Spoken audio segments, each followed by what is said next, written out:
ನಮಸ್ಕಾರ ವೀಕ್ಷಕರೇ.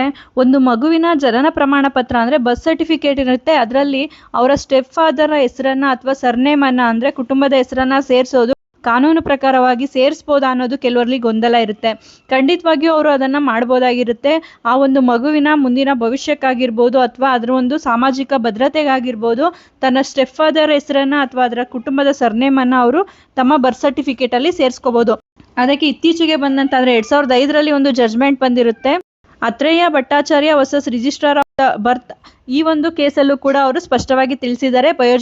Biological father ಏನಿರ್ತಾರೆ ಅವ್ರ ನೇಮನ್ನು ತೆಗೆದುಬಿಟ್ಟು ಸ್ಟೆಪ್ ಫಾದರ್ ನೇಮ್ ಏನಿರುತ್ತೆ ಅದನ್ನು ಸೇರಿಸೋದು ಯಾವುದೇ ರೀತಿಯಲ್ಲೂ ತಪ್ಪಲ್ಲ ಅಂತ ಹೇಳಿದೆ. ಅದೇ ರೀತಿ ಕರ್ನಾಟಕ ಹೈಕೋರ್ಟ್ ಕೂಡ 2026 ಫೆಬ್ರವರಿಯಲ್ಲಿ miss ಪ್ರಿಯಾನ್ಸಿ Sharu ಮ್ಯಾಗರ್ versus chief registrar ಈ ಒಂದು ಕೇಸಲ್ಲೂ ಕೂಡ ಸ್ಪಷ್ಟವಾಗಿ ತಿಳಿಸಿದೆ.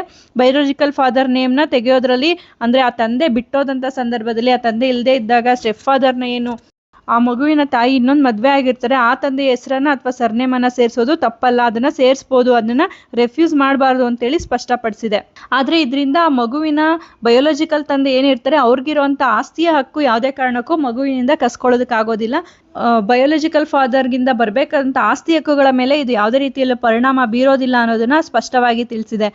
ರಿಜಿಸ್ಟ್ರಾರ್ ಮಗುವಿನ ಹೆಸರಿನ ಮುಂದೆ ಸ್ಟೆಪ್ ಫಾದರ್ನ ಹೆಸರು ಅಥವಾ ಸರ್ನೇಮನ್ನು ಸೇರಿಸ್ತಾ ಇದ್ದಾಗ ಒಂದು ರಿಟ್ ಪಿಟಿಷನ್ನ ನೀವು ಹೈಕೋರ್ಟಲ್ಲಿ ಹಾಕೋಬೇಕಾಗುತ್ತೆ. ಅದಕ್ಕೆ ಸಂಬಂಧಪಟ್ಟಂತೆ ಅಫಿಡೇವಿಟ್ಗಳನ್ನ ಸಲ್ಲಿಸಬೇಕಾಗುತ್ತೆ ತಾಯಿ ಆದಂಥವ್ರು.